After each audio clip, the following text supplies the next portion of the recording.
you have decided that you want to use poetry to create an offer for others, which means that others are going to be buying something from you, which means you probably need to be at some point entering into a conversation with other people so that way they can understand not only what you're going to give them, but also how much it's going to cost and any other kind of stipulations that you may need to organize it. What does that sort of call look like? Today we're going to be exploring. Welcome to Arts and Offers. This is the video podcast where we talk about that intersection between poetry, art, and business. Joining me today is, once again, Matthias. Hello, sir. What's going on, y'all? How's it going? We're doing okay. How are you? Fairly great. We got to talk about, this is our first pod. Yes, this is the new space. So typically we do live streams. Unfortunately, it's a new space. We don't have internet, but fortunately, it's a new space. We do have much more control over a lot of the sound, environment, and things like that, which is great. So we're at the new there's space. a ton of books. Like, And this is a bookstore. We're literally located in the middle of a bookstore. Which is so apropos. It is. It's so fitting. It's important to have that right environment. We're surrounded. So it's like it's not just the fact that we're surrounded by literature. We're surrounded by people who took their craft and made a product. They did. They said, hey, I can't just sit on all of these ideas. I have to compile these ideas and create a product. And then a lot of them were able to make money. Some of these people are dead. So there's that. I mean, even the owner of the bookshop is not dead. And like, the owner of the bookshop is alive. Even the bookshop itself is like, I think if you think of, look, I know a lot of poets hear the business word and they get a little antsy, but like, I think one business that people get less antsy about is a bookshop. Yeah. In fact, that's the type of business that a lot of poets are trying to support actively. Heck yeah. Which I think also reinforces the idea that people are not adverse to buying things. Yeah. People actually want to buy things that they want. And I think 100%. A lot of times, and this actually, I think, leads into our topic really well. What people don't want is to feel like they were like bullied or harassed or tricked or manipulated into buying. And I think this is where, when people think sales, they get a little nervous, right? So we're trying to avoid that. So I think that really kind of leads into our call. Okay. Yeah. So what I'd like to do today, if it's okay with you. So Matthias, let's talk a little bit about what you do. So you do a lot of video. Right. Photography too, but let's focus on the video. Yeah, I do a lot. So I mean, my primary, even when I was doing photography, the thing that I was trying to do was more like video centered. So yeah, I do documentary work as well as like short form, like narrative work, like short fiction, like short films. Okay. So let's imagine I want to shoot a poetry video. Have you ever made a poetry video for poets? Several. Is that a service you offer? Or could offer potentially? It is a service I could offer. The reasons that I've done them so far have been more so for how would I say it? Like credentialed. Okay. Like credentials. So I'm like, okay, I want to create a poetry film because there's a film contest that I want to submit this thing to, or there's like a gallery that I want it to be in or something like that. But it absolutely is something that I could offer. Okay. So maybe it's not something you've offered before. Has someone, I'll rephrase the question, has anyone paid you to create a poetry video for them?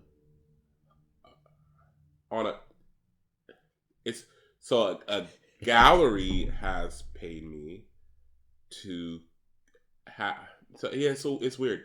Yes, because a gallery wanted a poetry video in its gallery.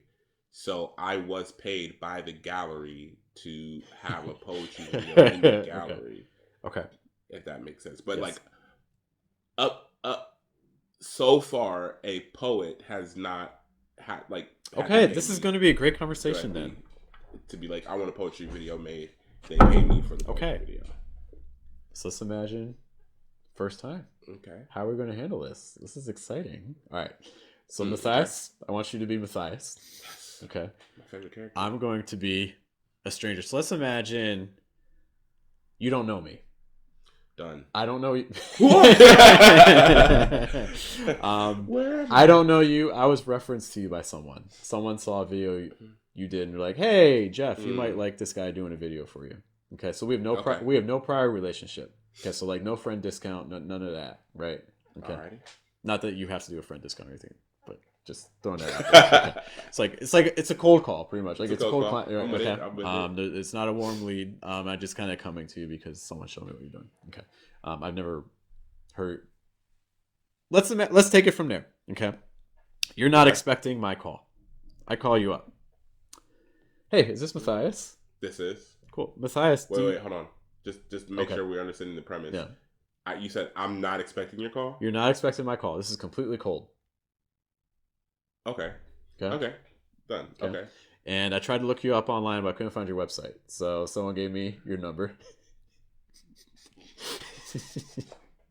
So so you have no preparation for this. This is gonna be really good for you. We're like training you. But I feel like I would know. So like, okay.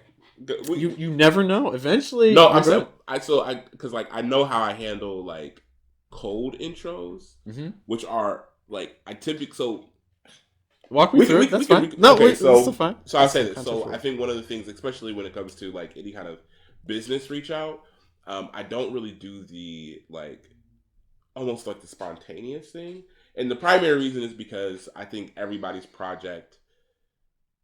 I think a lot of times people they'll try to get a quick number out of you. Okay, so we can do multiple replays. Okay, role plays. We can do multiple role plays. The first role play, you're going to get a call you're not expecting at all. Okay, yeah, let's do it. That actually. And let's see where you lead this. Okay. Okay. Hey, is this Matthias? Yeah, this is. Hey, so Matthias, you don't know me. My name's Jeff. I'm interested. My friend's name is Jeff. Yeah, this is he's probably one of those G people, isn't he? Yeah. So, not great. This even worse. God. But one of my friends put me on to you, so I saw that you do a lot of video work, and I've seen some of your videos online. I haven't looked at a lot, but I was checking out your Instagram, and I was like, oh, this might actually work. So like, I'm trying to get a recording of myself reading a poem on video. Do you think you could help me out with that? Yeah, I mean, actually, I would love to hear a lot more about your project and exactly kind of what you wanted to do. I would love to kind of schedule a consultation. It's typically about 15 minutes or so. That way, I can just hear a little bit more about what you're attempting to accomplish and what we could work through together. I could send you over a couple of my open days, but typically Wednesdays in the early afternoon are the best for me. Is that a good time for you? So I'm gonna take it now. It's not a good time to talk. Yeah, not at the moment. I'm kind of in the middle of a couple things, but I always love to like kind of jump into a consultation. That way, my mind is free, and then you have plenty of time and space to kind of, elaborate as far as like what you want to do with the video. Okay, how should I get in touch with you about scheduling that? Well, perfect way I can give you my email address here now, and then that way we can kind of connect our calendars. Or if you you have my number. If you want to text me maybe a couple times on Wednesday, that might work for you. I can go ahead and choose one of those. Okay, cool. All right, I'm gonna end scene there. Okay. Any general thoughts about that? No. So I mean, one of the funny things are like, I think when it comes to the differences between like a lot of like product code sales and like service code sales is I think like artists are a lot more reluctant to like kind of nail in or like kind of define like this is not a good time to kind of talk about this thing like at the moment. And to be fair, it's like, there's a lot of other businesses that kind of operate. Like if you call Walmart during their operating hours, it's like they're gonna, they're gonna answer. They're gonna like kind of give you all the information or what have you. But I think one of the things that for at least that has worked for me, and it's not even necessarily worked for me in a way that it's like, oh, it's getting them to like really much more higher value my process or anything like that. It's really just to say that, you know, I have a life and I have like work that I'm doing. And I think that one of the really, and like, you know, if I'm getting like a personal call and the personal call is like something that I need to like tap in with, like that's different than if I'm on personal time or if I'm on work time and then somebody's giving me a call about other work. Just because I think I'm doing you a disservice if I'm just shuffling between a whole bunch of things and I'm taking this call and I'm trying to give you numbers and I'm trying to kind of outline things for you. And then also it's like I'm halfway listening to whatever your pitch is, and that's typically I'm I'm typically in a position where like people are pitching me on like this is the idea that I have, and I kind of want them in that position. You know what I mean? Like I want to be in the position where I'm like I'm listening to them kind of pitch their ideas, and I'm gonna have my own kind of creative like additions to their work at a later time if I'm choosing to take on the project, but I typically don't do a lot of, well, we should do this or we should have this or we should do this in the consultation phase, just because it's like that's part of the work. You know, part of the work is me doing that, and I'm like I'm not going to do that necessarily for free. So yeah, for me, if somebody's calling me kind of out the blue, I'm very quickly trying to schedule them for like a time for us to kind of evaluate outside of where I'm at, because again, if to them it's a problem that they called me kind of randomly, like out of the blue, and I don't have time, if like that's a problem, then it's always going to be like, you know what I mean? Like I'm not going to, like you have to almost kind of be able to kind of see issues in like kind of working together from pretty far out. And I'm like, yeah, I would never call somebody out of nowhere and then just expect that they have time and attention and energy to kind of listen to like, you know, an entire idea that I have. So yeah, I'm just really quick to schedule. That way we can be on each other's books and then we can move forward from there. I think that speaking to that, we don't want to come off as desperate to close. Yeah. You know, because that actually is repulsive behavior, repulsive in the sense of like it pushes the other person away. Like if you're like too accommodating, you're in a rush to get, you know, the job. You know, from a client's perspective, that can actually be unattractive behavior. We almost, I don't want to say we want to make that entry level difficult, but we also want to have barriers in place to, one, kind of get a feel for how the client's going to respond to that and behave, and decide, do you actually want to work with this client? Because you don't want to work with everybody. And it's all, and I think one of the things that you've talked about before in the past is that, like, you know, if you decide to take somebody on, like that's a high amount of work for you, right? And I want to make sure that, you know, again, this is maybe, again, it really shouldn't be a putting off, like, you know what I mean? Like, but to be clear, it will put some people off, which is like, that's good. The person that is like, no, you have to talk to me right now based off of a random call out is not a person that, you know, especially if like, you know, I know for like some of the language stuff, like that takes a lot of patience and stuff like that. And I know like for some of the video stuff, and depending on the video, depending on the idea, depending on how much creative input that I want to have in the space or whatever like that, I'm like, if we can't even agree that calling somebody randomly is not going to be a quick thing, then like, you know, maybe we shouldn't work together. So like, yeah, it's like, it's a decent amount of work, and I'm trying to make sure that, okay, if I'm doing a lot of work, then I'm working in a workspace that's like comfortable and it's like easy for us to exchange ideas, and being like super eager to close even under those conditions is not super attractive. One thing that would have made it from a client's perspective, and I know we say this jokingly, but Matthias, I think that conversation would have been even a little bit easier if there were a website to direct me to. No, you're not right. You're not lying. I may have to be on a schedule. I actually have like some stuff. It's just right now, there's a lot of things, but I'm in between like 6 different projects, but I have like the bones of it already kind of lined up. Okay, so they're in progress. So some actually notes on this. But Jeff is right. Get a website because you can just go to my website, and then you can just name the website. Because like once you get to like an email address, then you got to spell the email address, and then you got like people are misspelling stuff and things like that. Which I think let's just kind of talk about that aspect, naming whatever the service is or your company or things like that. Yeah. Like, or for instance, if you don't have a website, but you're directing people through like usernames and things like that, for like Instagram handles, having something that's easy and memorable and not like crazy spelling. Like you don't want to do like photos for you. You don't want to do like photos, but it's the number 4 and the letter. Like no, like you want to like try to streamline that as much as possible. Like you don't want to say, "Oh, this is my name, but remember that it's blank, not blank," or this, not that. Like the more you complicate it, that's just another layer of friction. You're making it harder for people to work with you instead of easier. So you really want to try to have that be as simple a thing as possible. 100%. And I think we both, and this also gets complicated, like because there's a lot of poets out there, a lot of artists out there with like stage names and things like that.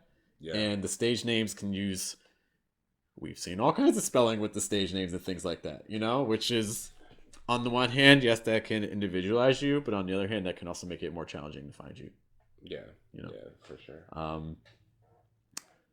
Other things about that first sales call, just kind of like that initial meeting, rescheduling, setting a time. Yeah, I think I'm 100% landing on Jeff's side. Like, yeah, there should be like having a website definitely makes that exchange like really easy. But then also, I think what has proven helpful for me is having like a dedicated scheduling day that I can like have on my calendar. And what I typically do like Wednesday Or what have I done? I've been doing like Wednesday or Monday. So Wednesday or Monday. So if like today is like Tuesday, then I'm gonna say like we should schedule for tomorrow. Like let's schedule for tomorrow, Wednesday. But if today is like Friday or something like that, I'm like I don't want to be taking this call necessarily on the weekend. Not to say that I wouldn't take a call on the weekend. It's just to say that the weekend is either for family or for projects that I'm already in the midst of. So like those are things that I'm like kind of juggling on those days. But this is more to do so with like workflow and things that kind of you find easy. But if I have things on the schedule for consultations just randomly throughout the week, I think a lot of times it can get hard to be inside of a workflow because I'm like, man, I'm editing this, I'm doing this, but now let me separate myself so I can take this call on something that might be great, it might turn out great, but it also might not turn out great. So yeah. I would say also, if you're offering a service, I don't think you need to worry about this. Well, it's not necessarily true if you have a product. If you need to schedule a call, at some point, I really think you're going to want to have some sort of scheduling platform or scheduling software. Yeah, it just makes lives so much easier. So this is so much easier. I'm working with international students, so my scheduler, I have to pay a lot of attention to time zone stuff as well because I got people, in New Zealand, I got people in Europe, I got people in the Middle East, so it's like everyone's on their own time. So like having something like that is really important for me. But you can decide when your availability is, so then people can like automatically fill into those slots and things like that. So it takes a lot of coordinate because like if you're doing it over email, like it can be like, oh, I can't do this day, but I can do this day. Like, oh, I can do this. Like, so it's a lot of like back and forth. Whereas like it's having a schedule just makes things way simpler. Some popular scheduler software. I use Acuity. It's like ACUITY. Originally, I was using Calendly. That's another one. So it's like Calend and then LY. I like Acuity a little bit better. I think it looks a little bit more polished. But scheduling softwares, they're also nice because they'll let you create coupons. So like if you're doing like a promotion, you can create packages. So it's like, oh, like you can buy like if you're doing a service with like multiple meetings, then people can sign up for like, oh, I'll get this package, so I can do like 4, and it'll keep track of all that stuff for you, so you don't even have to worry about it. So just some little things about scheduling to go over there. Yeah, I might have to look into that because I think like so far my client base, especially when it comes to video, has been a very kind of like everybody kind of uses like Google, so like we just like use Makes like sense. Google. The nice thing about Google is free. Google's free. Acuity is not free. And so yeah, but so we'll like share each other's calendars and we can try to like choose something. So like tomorrow I have like a 4 o'clock with a friend that we're doing something, and like the way that we did it was we just like shared each other's like kind of general calendars like for the next like 2 weeks, and then we kind of just look on the calendars like, oh, it looks like we both, and it'll actually show you. So like if you share a calendar with somebody, like Google will show you like, oh, you have a free 2-hour window, where you don't have like and also show you like, because you could put like locations and stuff like that. So it's like for a virtual event you can be pretty much anywhere, but if you're like this is in person, you have something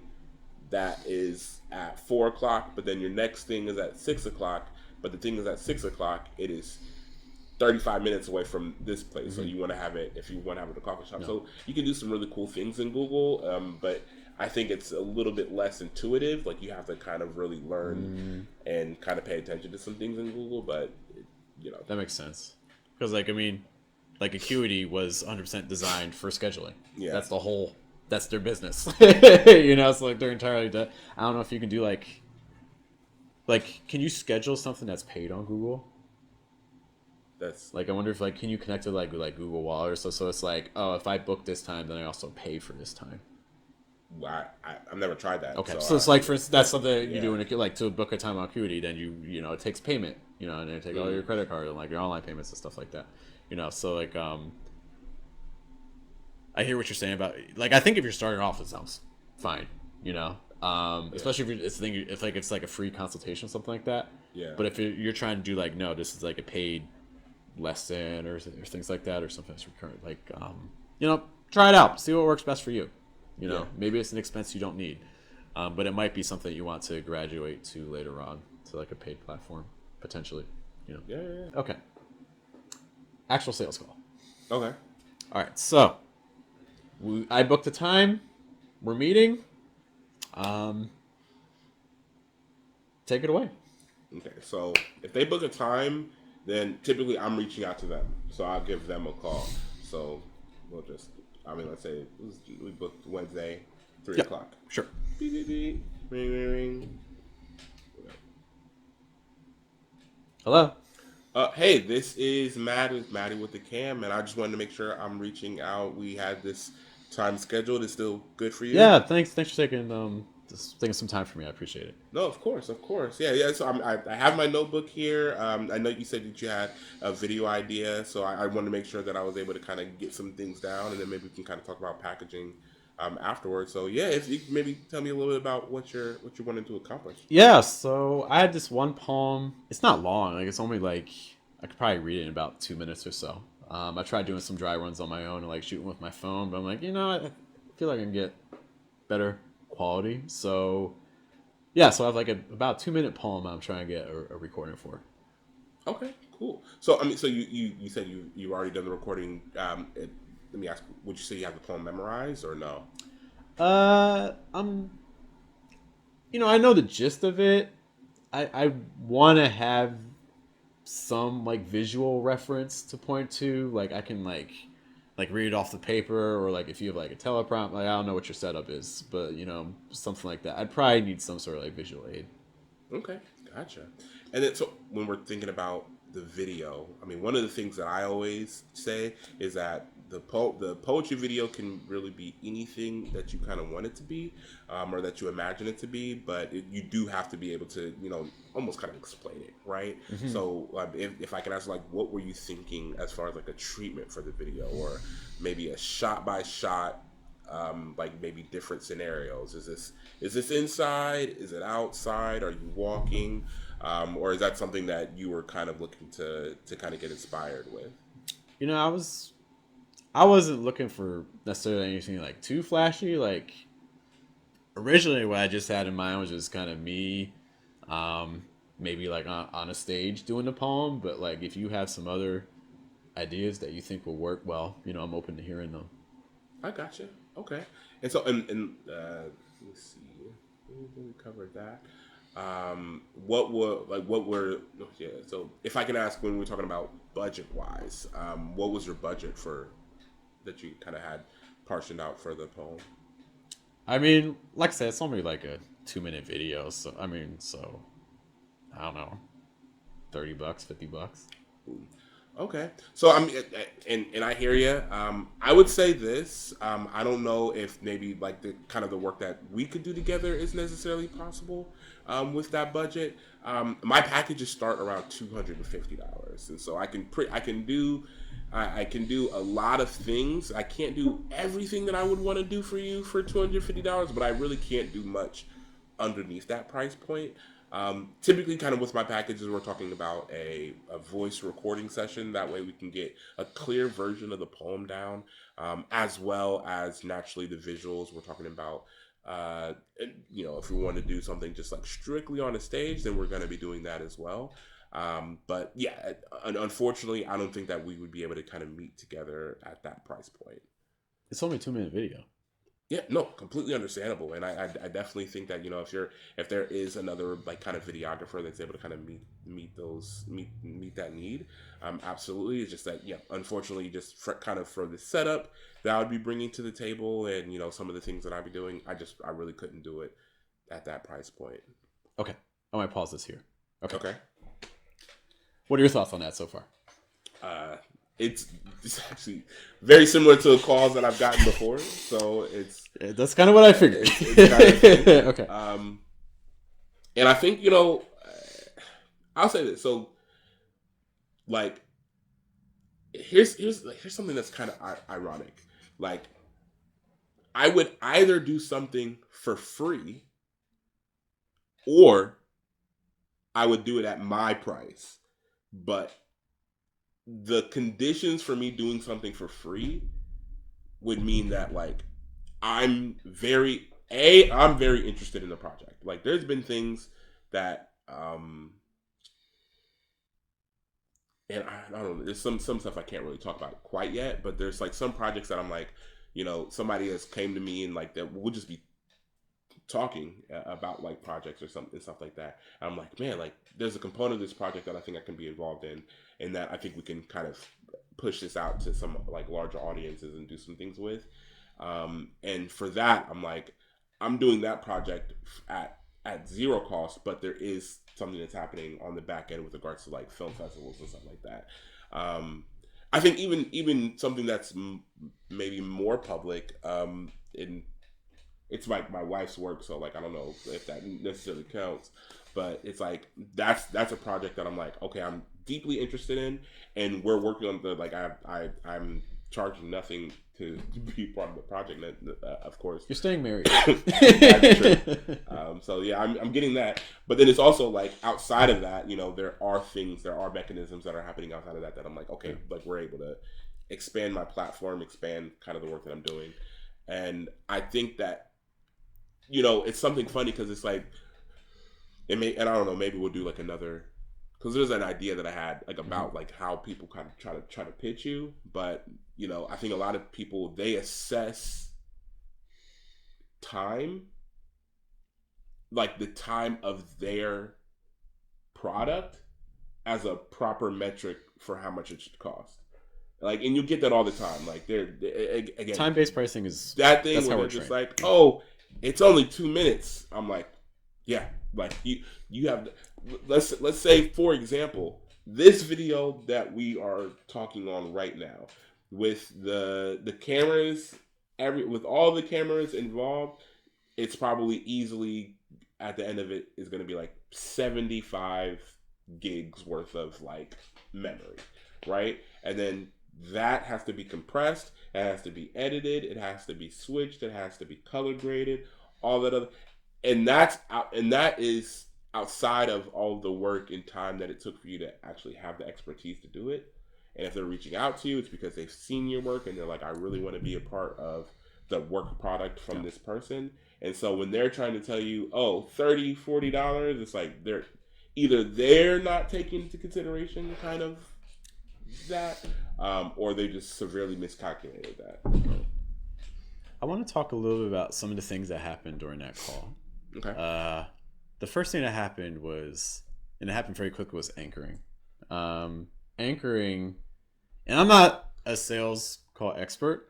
This is very much stuff I'm still learning, but this is just my experience from handling work with, like hundreds of especially like language clients. Anchoring is that announcement of the prices. We had 2 anchors. Yeah. Okay. The anchor I started the anchor as the customer. I started the anchor at $30. Matthias rose the anchor. He raised the anchor to $250. Yeah, $250 is like my... Okay. For right now. For right. Today's price, not tomorrow's price. Right? Okay. There's some things coming up that it might be... $250 is going to feel really advantageous. We started at the anchors very quickly. Yeah. And that can be a helpful strategy, especially if you're potentially taking on a client that you're not sure about, and you're like, you kind of want to, it's almost like the FU price. Like, it's just trying to just kind of scare them away to see if they're, or how serious they are, Yeah. Which, valid strategy. I think that when I'm handling client calls, there's almost this push. I don't want to say to delay the price announcements, but lingering instead on the real motivations. So I left that call feeling like you didn't fully understand what my video was and what I wanted to do with the video and what I expected. Not only that, but also why I wanted to do the video, or what I expected the video was going to do for me. Okay. As a customer, I feel like we didn't get to any of that. We move very quickly. That's fair. Okay. Which, right context, you kind of gotta do that because these things are time, And if a client's not serious, it's we gotta. Yeah, move. And I think one of the other things is that, especially because in video work, how do I put this? Ideas are, depending on who you are, depending on the space that you're working in, ideas are incredibly valuable. Yeah. And because ideas are incredibly valuable, you have to covet them until you know for sure there's product coming out of the idea, right? So I don't want, at least for me necessarily, I don't want for somebody to give me every single cut and corner of their idea, and then them tell me, but I only have $40 to kind of do the whole thing, because then I'm not doing it. And now if they see any kind of you would be really shocked, the kind of stretches that people can look at, and they can be like, oh, that feels like I had somebody reach out to me, and it was one of the, and this is with photography, but one of the models that I worked with, and I had worked on this shoot December of last year, but they had just posted it because they're waiting to post it because it's part of their this album thing. And then somebody else reached out to me and they were like, that seems like my idea. And me and them talked about their idea, and we had only discussed it because they were just dragging their feet as far as booking. They just they would say, oh, I think I'll be ready. Just to be clear, if you're trying to book with somebody, at least for me. So if you're trying to book with me and you don't have deposit, then we're only discussing our hopes and dreams. We have not we have not done anything yet. But yeah, they had talked to me about it in February. It was early March, I actually think. And then we were talking about it. I was just like, okay, well, just let me know, when you're ready to shoot. But so when they put that idea, they're like, this seems like my idea. You're thinking my ideas and you're using it for other people. I'm like, this, look at the metadata. This was taken way last year, which is all just to say that I really try to get to it soon, because it